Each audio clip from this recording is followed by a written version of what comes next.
Hello everyone, हामी चाहिँ business statistics हेरिरहेका थियौँ र बिजनेस स्ट्याटिस्टिक्समा आज नयाँ च्याप्टर कोरिलेसन एनालाइसिसको बारे हेर्न गइरहेका छौँ। सुरुमा यसमा बुझ्नुपर्ने कुराहरू के हो त्यो कुराहरूबारे ख्याल गरौँ। सुरुमा हामीले cause and effect among various भेरिएबल्सहरूको बारेमा कुरा गर्नुपर्नेछ। रिलेसन भन्ने बित्तिकै एउटा सम्बन्ध भनेर जनाउँछ र कोरिलेसन भनेपछि तिनीहरू बिचको एकअर्काको सम्बन्ध के छ भन्ने कुरा नै हो हैन। र त्यो सम्बन्धको बारे चाहिँ हामीले एनालाइसिस गर्नु नै कोरिलेसन एनालाइसिस, के कस्तो हुँदो रहेछ, कस्तो खालको सम्बन्ध हुँदो रहेछ कुनै दुईटा भेरिएबल्सहरू बिच हैन, हो त्यस्तो हेर्ने। त्यसै गरी कोरिलेसन कोफिसिएन्टहरूको बारे स्टडी गर्छौँ हामीले। धेरैवटा कोरिलेसन कोफिसिएन्टहरू छन् हैन क्याल्कुलेसन गर्नको लागि, हाम्रो डिस्क्रिप्टिभ एनालाइसिस अथवा डिस्क्रिप्टिभ स्ट्याटिस्टिक्सको लागि।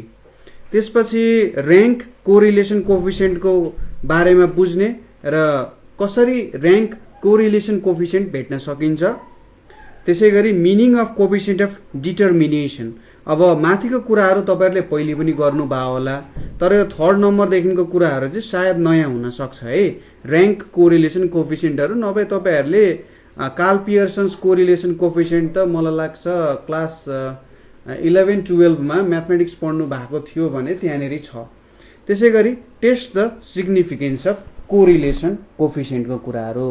आज चाहिँ हामीले यसको थोरै इन्ट्रोडक्सन र टाइप्स अफ कोरिलेसनहरूको बारेमा स्टडी गर्छौँ है। के हो त भन्दा जहिले पनि के हुन्छ, एउटा कज हुन्छ, कुनै पनि घटनाको लागि एउटा कज हुन्छ है अगाडि।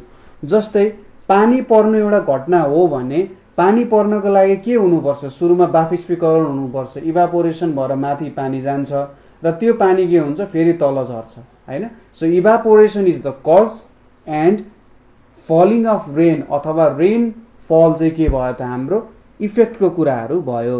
जस्तै तपाईँ अगाउनुहुन्छ नि हैन, अगाउनुहुन्छ, अगाउनु भनेको एउटा इफेक्ट भयो र खाना खानु चाहिँ एउटा कज भयो। खाना खाएर तपाईँ अगाउनु भयो, अगाएर तपाईँले खाना खानु भएको त होइन, उल्टो रिलेसन त बनाउन सकिँदैन। पानी परेर इभापोरेसन भएको होइन नि त, इभापोरेसन भएर पानी परेको हैन हो, यस्तो खालको एउटा रिलेसन हुन्छ। यहाँनिर चाहिँ यदि इभापोरेसन भएन भने अथवा बाष्पीकरण भएन भने पानी पर्दैन, तपाईँले खाना खानु भएन भने तपाईँलाई भोक लाग्छ, तर खानाले आफैले खाँदैन त खाँदैन हैन हो। त्यो खाना भनेको एउटा इन्डिपेन्डेन्ट कुरा भयो र तपाईँको भोक भनेको खानासँग डिपेन्डेन्ट कुरा भयो। त्यसै गरी रेनफल भन्ने कुरा पनि के भयो त, इभापोरेसनसँग डिपेन्डेन्ट कुरा भयो। इभापोरेसन रेनफलसँग डिपेन्डेन्ट छैन, तर रेनफल इभापोरेसनसँग डिपेन्डेन्ट छ भनेपछि यहाँबाट के बुझिन्छ, सायद एउटा डिपेन्डेन्ट भेरिएबल हुन्छ, अर्को चाहिँ इन्डिपेन्डेन्ट भेरिएबल हुन्छ। यहाँनिर जुन इन्डिपेन्डेन्ट भेरिएबल छ त्यो पनि कुनै न कुनै रूपमा अरूसँग डिपेन्डेन्ट हुन्छ। तर जेनरली हामीले सबै कुराहरू समेटेर हेर्ने हो भने यो दुनियाँको बारेमा स्टडी गर्ने नै हाम्रो दिमागमा बम फुट्छ, सिधै कुरा हो हैन। बम फुट्छ, हामी सबै कुरा हेर्न सक्दैनौँ। त्यही भएर सर्टेन एउटा रिलेसन्सहरू हामी मिलाएर हेर्ने काम गर्छौँ हैन। अब कज एन्ड इफेक्ट हुने कुराहरू हामी एउटा सर्टेन एसोसिएसन बनाउँदै बनाउँदै बनाउँदै हेर्छौँ। जस्तै एउटा घर बनेको छ भने त्यो घर बनाउनको लागि सुरुमा एउटा जग बनाउनु पर्यो, एउटा फाउन्डेसन बनाउनु पर्यो हैन। त्यहाँनिर बिस्तारै पिल्लरहरू उठाउँदै गइन्छ र त्यो पिल्लरहरूको अनुसार त्यहाँनिर इँटाको गारोहरू राख्दै राख्दै सिमेन्टी बनाउँदै सिमेन्टीले लेप्दै हैन, र त्यहाँनिर बिस्तारै पेन्टिङहरू लाउँदै त्यहाँनिर झ्यालहरूको लागि ठाउँ हुन्छ, त्यहाँनिर झ्यालहरू लाउँदै बिस्तारै एउटा घरको निर्माण हुन्छ हैन। इफेक्ट भनेको एउटा हाउस भयो, कज भनेको त्यसलाई बिल्ड गर्ने काम एउटा कज भयो। र त्यो एउटा एसोसिएसनको मेथड, एउटाबाट एउटा प्रोसेस हुन्छ है, एउटाबाट अर्को प्रोसेस आउँछ भन्ने कुराले हामी त्यसलाई एनालाइजेसन गर्ने काम गर्छौँ। ठिक छ। अब यहाँनिर स्ट्याटिस्टिकल एनालाइसिसको रूपमा आएको कोरिलेसनको काम भनेको चाहिँ के हो त, कुनै दुईटा भेरिएबलहरू छ, सपोज मसँग एक्स एन्ड वाई भेरिएबल छ अरे है, एक्स एन्ड वाई भेरिएबल छ भने यिनीहरू बिचको रिलेसन कति दह्रो छ, कति स्ट्रङ छ भन्नु नै के हुन्छ त, कोरिलेसन हुन जान्छ। सुरुमा डिफिनेसन लेखौँ, त्यसपछि यसको एक दुईवटा एक्जाम्पल्सहरू पनि हामी हेरौँला। Correlation measures the strength of linear relationship among the variables. जतिवटा भेरिएबल्सहरू छन् तपाईसँग, तिनीहरू बिचको एउटा स्ट्रेन्थ मेजरमेन्ट गर्ने उसले चाहिँ काम गर्ने हुन्छ। जस्तै अघि हामीले घर बनाउने काम हेरिरहेको थियौँ। घर बनाउने काममा त्यहाँनेरि ढुङ्गाहरू चाहियो, बालुवाहरू चाहियो, इँटाहरू चाहियो। तिनीहरू कुनै ट्रकले ल्याइदेला त्यहाँसम्म। तर घर बनाउनको लागि अझै मुख्य त घर बनाउने मान्छे चाहियो नि त। त्यसैले जुन इफेक्ट छ हाम्रो हाउस बन्ने इफेक्ट, त्यसको रिलेसन त्यो इँटा ल्याउने मान्छेहरू, ढुङ्गा ल्याउने मान्छेहरूसँग पनि छ।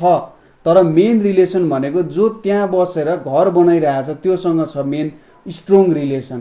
सो यो कोरिलेसनले चाहिँ कुन भेरिएबलसँग कति स्ट्रेन्थको रिलेसन छ, कति नजिकको रिलेसन छ भन्ने कुराहरू भेरिएबल्सहरूसँग कति नजिकको रिलेसन छ भनेर चाहिँ एउटा चेक गर्ने काम गर्छ। एकजना भन्दा पनि दुईजना, सिम्पसन एन्ड काफ्काले चाहिँ के भनेका थिए त भन्दा कोरिलेसन एनालाइसिस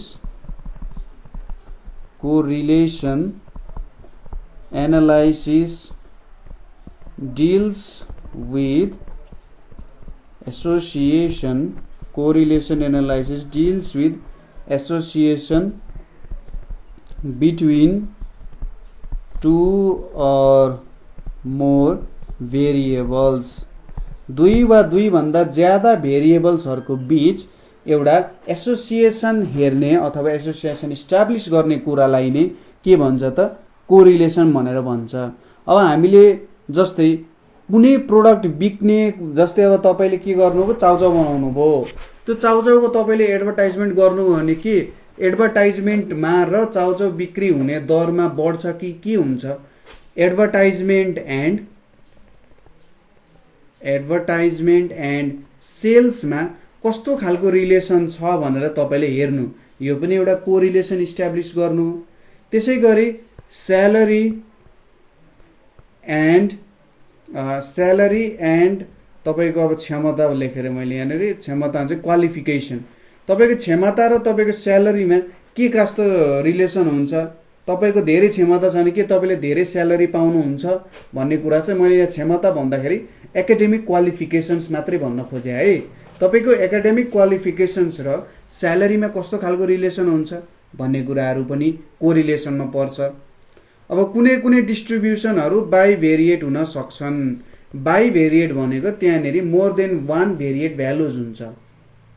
ठिक छ, मोर देन वान के हुन्छ त भेरिएट भ्यालुज हुन्छ। यस्तो केसको एक्जाम्पल कस्तो हुन सक्छ? सपोज तपाईँले क्रप प्रोडक्सन गर्दै हुनुहुन्छ। क्रप प्रोडक्सन गर्दाखेरि क्रप प्रोडक्सनमा ध्यान दिनुपर्ने कुरा के हो? त्यहाँनेरि पानी कतिको छ, रेनफल अथवा इरिगेसनको कुराहरू भयो। त्यसै गरी सनलाइट कति पर्नुपर्छ, कुनैमा थोरै सनलाइटले धेरै प्रोडक्सन गर्छ, कुनैमा थोरै गर्छ। त्यसै गरी सोइलको क्वालिटी कस्तो छ, हैन हो। यसरी more than one variate values, more than one भेरिएबलसँग डिपेन्ड हुन्छ भने पनि त्यसले हामीलाई कोरिलेसनै दिन्छ। र कोरिलेसन भनेको एउटा एब्सोल्युट भ्यालु हो।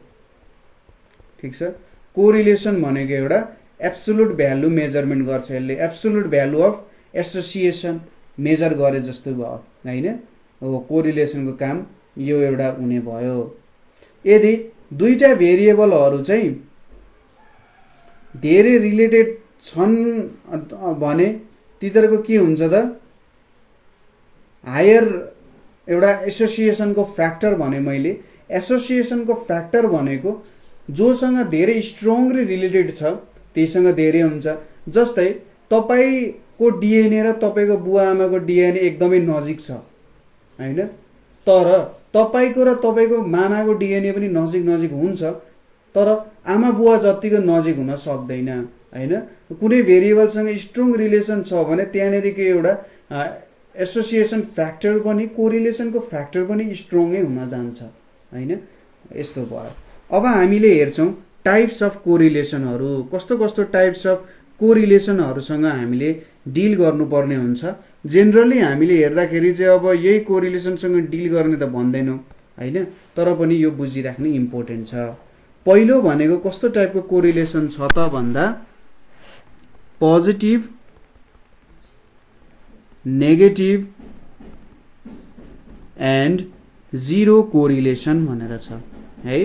Positive negative and zero correlation. अब positive negative and zero correlation भन्न खोजे कस्तो, एकदम सिम्पल कुरा छ, म तपाईँलाई एक्जाम्पल्सहरूद्वारा बुझाउँछु है। सुरुमा हामी हेरौँ, मैले पोजिटिभलाई प्लस VE भनेर लेखेँ, पोजिटिभ कोरिलेसन। सपोज तपाईसँग डेटा छ, यता x छ यता y छ। x भनेको तपाईँ के हो त, एउटा इन्डिपेन्डेन्ट भेरिएबल भयो होइन, र y भनेको x सँग डिपेन्डेन्ट टर्म भयो। सपोज x को भ्यालुहरू 5, 10, 15, 20, 25 छ अरे। अब y को भ्यालु यहाँनिर 10 भयो अरे, यहाँ 25 भयो अरे, यहाँनिर 32 भयो अरे, यहाँनिर 46 भयो अरे, यहाँनिर 99 भयो अरे, जस्ट मानेको मात्रै हो। अब यहाँनिर के छ, तल तल जाँदा x को भ्यालु बढ्दै बढ्दै गइरहेको छ होइन, जति तल जान्छौँ x को भ्यालु बढ्दै गइरहेछ, र x को भ्यालु बढ्दा y पनि बढ्दै गएको छ होइन। x को भ्यालु बढ्दाखेरि y को भ्यालु पनि बढिरहेछ नि हो। यदि x को भ्यालु बढ्दा y को भ्यालु पनि बढ्छ भने त्यसलाई पोजिटिभ कोरिलेसन भनेर भनिन्छ। ठिक छ। त्यसै गरी अर्को रिलेसन भनेको सपोज यहाँनिर 16 छ, यहाँनिर 12 छ, यहाँनिर 10 छ, यहाँनिर 4 छ अरे है, र यहाँनिर भ्यालु 32 छ, यहाँनिर 20 भयो अरे, यहाँनिर 9 भयो अरे, यहाँनिर 0 भयो अरे। अब x को भ्यालु तल घट्दै गइरहेको छ र y को भ्यालु पनि घट्दै गइरहेको छ। सो यहाँबाट के बुझिन्छ, यदि मेरो x को भ्यालु बढ्दा y को भ्यालु पनि बढेर गइरहेको छ र x को भ्यालु घट्दा y को भ्यालु पनि घट्दै गइरहेको छ भने यस्तो खालको रिलेसनलाई चाहिँ पोजिटिभ कोरिलेसन भनेर भनिन्छ। ठिक छ, पोजिटिभ कोरिलेसन भनेर भनिन्छ। भ्यालु बढ्दा एउटा डिपेन्डेन्ट भ्यालु, इन्डिपेन्डेन्टको भ्यालु बढ्दा डिपेन्डेन्टको नि बढ्छ, इन्डिपेन्डेन्टको भ्यालु घट्दा डिपेन्डेन्टको नि घट्छ। अब यसलाई इलस्ट्रेट गर्नु पर्यो भने पहिलो भनेको के हुन्छ, जस्तै price and supply of commodity. ठिक छ, यस्तो बेलामा चाहिँ युज हुन सक्छ। त्यसै गरी लाइट एन्ड टेम्परेचरको कुराहरूमा युज हुन सक्छ होइन, जस्ट एक्जाम्पल मात्रै भनेको, र एमाउन्ट अफ रेनफल र एग्रिकल्चरल प्रोडक्टहरूमा। दोस्रो भनेको हाम्रो नेगेटिभ कोरिलेसन भनेर छ। नेगेटिभ कोरिलेसन भनेको अब बुझिहाल्नु होला, सिम्पल कुरा भयो। जस्तै यतापट्टि x छ, यहाँनिर y छ, यहाँनिर x, यहाँनिर y है, यहाँनिर 10, 20, 30, 40 छ अरे, यहाँनिर के छ 60, 50, 40, 30 भनेर छ। x को भ्यालु बढिरहेको छ, तलदेखि माथि आउँदा बढिरहेको छ, तर y को भ्यालु के भइरहेछ, तलदेखि माथि आउँदा घटिरहेको छ। त्यसै गरी यहाँनिर 16, 12, 10, 5 भनेर छ, यहाँनिर 42, 90, 98 र 101 भनेर छ। यहाँनिर x को भ्यालु घटिरहेको छ, तर y को भ्यालु के भइरहेछ, बढिरहेछ नि यसरी तल आउँदा। सो यदि x को भ्यालु बढ्दा यो y को भ्यालु घट्छ र x को भ्यालु घट्दा y को भ्यालु बढ्छ। ठिक छ, के हुँदो रहेछ, एउटा भेरिएबलको भ्यालु घट्दा अर्को भेरिएबलको भ्यालु बढ्छ र एउटा भेरिएबलको भ्यालु घट्दा अर्को भेरिएबलको भ्यालु बढ्छ नि हैन। सपोज x बढ्यो भने y घट्यो र x घट्यो भने y बढ्यो। यदि यस्तो खालको रिलेसन देखाउँछ कुनै कोरिलेसनले भने यस्तोलाई चाहिँ नेगेटिभ कोरिलेसन भनेर भन्छौं। ठीक छ, यो कुराहरु भयो।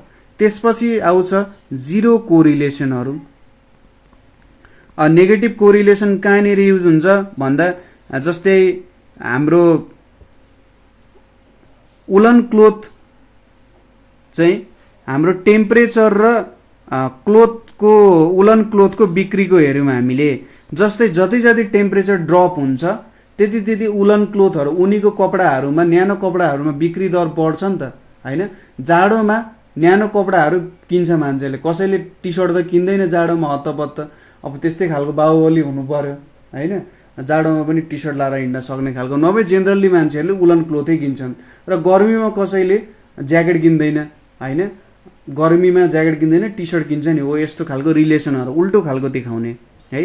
अब जिरो कोरिलेसन, जिरो कोरिलेसन भनेको चाहिँ कस्तो हो भन्दाखेरि जेनरली सपोज यो एक्स भयो यो वाई भयो, यतापट्टि एक्सको भ्यालु मैले 1 2 3 4 लिएँ, वाईको भ्यालु 10 11 9 हैन, 10 11 9 भन्दा नि यसरी लेखौँ 10 10 10 10। एक्सको भ्यालु बढोस् अथवा एक्सको भ्यालु घटोस्, वाईको भ्यालु चाहिँ जहिले पनि एउटा कन्स्ट्यान्ट फर्ममै आउँछ। जेनरली एउटा कन्स्ट्यान्ट फङ्सन भन्न सकिन्छ यसलाई, एउटा कन्स्ट्यान्ट रूपमै आउँछ। एक्सको भ्यालु जति जे चेन्ज भए पनि वाईको भ्यालु जहिले पनि एउटा कन्स्ट्यान्ट रूपमा आउँछ भने यस्तोलाई चाहिँ हामीले जिरो कोरिलेसन भनेर भन्छौँ, ठिक छ। यसपछि अर्को टाइपको कोरिलेसन भनेको linear and non linear correlation हो, नन लिनियर कोरिलेसन। अब यो भनेको सिम्पल कुराहरू छ। लिनियर कोरिलेसन भनेको चाहिँ कस्तो हुन्छ त, सपोज मैले एक्स र वाई डेटा लिए, यहाँनिर 10 20 30 40 50 60, यहाँनिर 10 30 70 90 120 हैन, यहाँनिर सायद 150 ल 150 लिदिएँ मैले। तपाईले यसो यो यदि यो डेटालाई चाहिँ y is equals to mx plus c यस्तो खालको एउटा कुनै स्ट्रेट लाइनमा बनाउन सक्नुहुन्छ, अथवा यो डेटा प्लट गर्दाखेरि एउटा स्ट्रेट लाइन दियो, जतातिरबाट पनि हुन सक्छ यस्तो खालको स्ट्रेट लाइन, यताबाट आएको स्ट्रेट लाइन, यता जाने स्ट्रेट लाइन, यताबाट यता आएको स्ट्रेट लाइन पनि हुन सक्छ, जताको स्ट्रेट लाइन पनि हुन सक्छ। यदि तपाईले जुन डेटा दिएको छ त्यो डेटाबाट स्ट्रेट लाइन निक्लिन्छ, एउटा कोरिलेसन निकाल्दा स्ट्रेट लाइन निक्लिन्छ भने त्यो भनेको लिनियर कोरिलेसन हुने भयो। त्यहाँनिर एउटा लिनियर रिलेसनशिप छ भन्ने कुरा बुझ्न सकिन्छ, अथवा वाई र एक्स को एउटा सर्टेन रेसियो छ भनेर भन्न खोजे जस्तो है हैन। एउटा सर्टेन रेसियो छ, त्यही रेसियोमा अगाडि बढिरहेछ। अब नन लिनियर कोरिलेसन भनिसकेपछि के भयो त, त्यहाँनिर लिनियर रिलेसनशिप छैन। त्यसले चाहिँ एउटा यस्तरी कर्भहरू जस्तो खालको कर्भ पनि दिन सक्छ। लाइन बाहेक अरु जे दियो, एउटा मात्रै लाइन हुनु पर्यो, यसरी दुईटा लाइन पनि दिनु भएन है। यसरी एउटा मात्रै लाइन दियो भने यो भनेको लिनियर हुन्छ, नभए हामीले के पाउँछौँ त, नन लिनियर कोरिलेसन पाउँछौँ। यसपछि आउँछ सिम्पल, पार्शियल एन्ड मल्टिपल कोरिलेसनको कुराहरू। सिम्पल, पार्शियल र मल्टिपल कोरिलेसन्सहरू भनेको, ठिक छ। अब सिम्पल कोरिलेसन चाहिँ सुरुमा, सिम्पल कोरिलेसन भनेको चाहिँ के हो त भन्दा त्यहाँनेरि हामीले सिम्पल दुईटा भेरिएबलहरू छन् हैन, जस्तै y र x मात्रै छन् र यिनीहरूको बारे स्टडी गर्नु नै हाम्रो जुन इक्वेसनहरू हुन सक्छ त्यो इक्वेसनमा दुईटा मात्रै भेरिएबलहरू छन्, y र x, अब जे पनि हुन सक्छ। त्यो दुईटा भेरिएबल मात्रै छ भने तिनीहरूको बारे कोरिलेसनको स्टडी गर्नु भनेकै सिम्पल कोरिलेसन बन्यो। अर्को छ पार्शियल कोरिलेसन। अब पार्शियल कोरिलेसन भनेको चाहिँ के हो त भन्दा सपोज तपाईको धेरैवटा भेरिएबल छ, x y z w v धेरैवटा भेरिएबल छ, तर तपाईले के गर्नुभयो, दुईटा मात्रै भेरिएबल लिनुभयो, अरु सबैलाई कन्स्ट्यान्ट भनिदिनु भयो, ठिक छ। कुनै दुईटा भेरिएबलको रिलेसनशिप तपाईले स्टडी गर्नु छ, जस्तै तपाईले क्रप प्रोडक्सनमा स्टडी गर्दा एमाउन्ट अफ रेनफल, सोइलको क्वालिटी, फर्टिलाइजर कस्तो छ हैन। अब आजकल विभिन्न रोगहरू लागिरहेछ, त्यसको स्थिति कस्तो छ, तर तपाईले चाहिँ क्रप प्रोडक्सन र रेनफलको बारेमा मात्र स्टडी गर्नुभयो, अरु सबैलाई कन्स्ट्यान्ट राखिदिनु भयो भने त्यस्तोलाई चाहिँ पार्शियल कोरिलेसन भनेर हेर्छ, ठिक छ। अरु सबै कन्स्ट्यान्ट राख्ने एउटालाई मात्रै चेक गर्ने अथवा दुईटाको रिलेसन मात्रै राख्ने, अरू सबै भेरिएबल्सहरूलाई कन्स्टेन्ट बनाउनु भनेको पार्शियल कोरिलेसन। अर्को भनेको छ अब यहाँनेरि मल्टिपल कोरिलेसन छ। मल्टिपल कोरिलेसन भनेको चाहिँ के हो त भन्दा जेनरली यहाँनेरि हामीले अब धेरैवटाको बीचमा हेरिरहेछौँ है। मल्टिपल भन्ने बित्तिकै सपोज हामीसँग 5 वटा भेरिएबल छ हैन, यहाँनेरि y एउटा डिपेन्डेन्ट भेरिएबल भयो, x w z v भनेको यहाँनेरि इन्डिपेन्डेन्ट भेरिएबलहरू हो। अब यो y को रिलेसन यो 4 वटैसँगै हामीले इस्टाब्लिस गर्यौं हैन, सबैलाई भेरिएबलको फर्ममा एक्सप्रेस गरेर 4 वटै बीचको रिलेसन इस्टाब्लिस गर्यौं भने त्यसलाई के भन्छ त मल्टिपल कोरिलेसन भनेर भनिन्छ। ठीक छ, के भनिँदो रहेछ, सबै भेरिएबलहरुसँग मिलेर हामीले स्टडी गर्यौं भने त्यो भनेको मल्टिपल कोरिलेसन भनेर भनिन्छ। अब अर्को एउटा केही टर्म छ यहाँनेरि कोभेरिएन्स भन्ने टर्म छ। कोभेरिएन्स र कोरिलेसन भनेको चाहिँ लगभग एउटै कुरा हो है। कोभेरिएन्सले पनि के जनाउँछ भन्दा दुईटा भेरिएबलहरु बीच कतिको सिमिल्यारिटी छ अथवा स्ट्रेन्थ कति छ दुईटा एकअर्काको नजिक हुने स्ट्रेन्थलाई जनाउँछ। सपोज मसँग दुईटा भेरिएबल छ x एन्ड y र x को मिन भनेको मैले x बार लेखे र y को मिन भनेको y बार लेखे। सपोज यिनीहरुको भेरिएन्स भनेको भार x भनेर छ, x भेरिएबलको भेरिएन्स र y को भेरिएन्स भनेको भार y भनेर छ।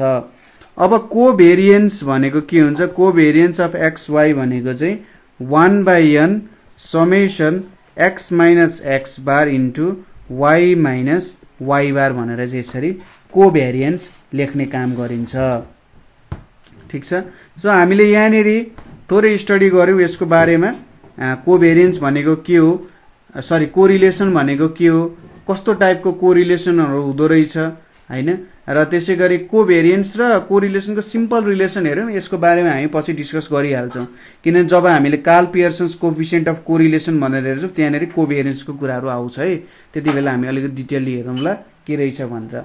यहाँसम्म तपाईले केही बुझ्नु भएको छैन अथवा बुझ्न अप्ठ्यारो भयो भने हामीलाई सोध्न सक्नुहुन्छ अथवा हामीलाई 9849595895 मा कल गर्न सक्नुहुन्छ। So thank you for watching.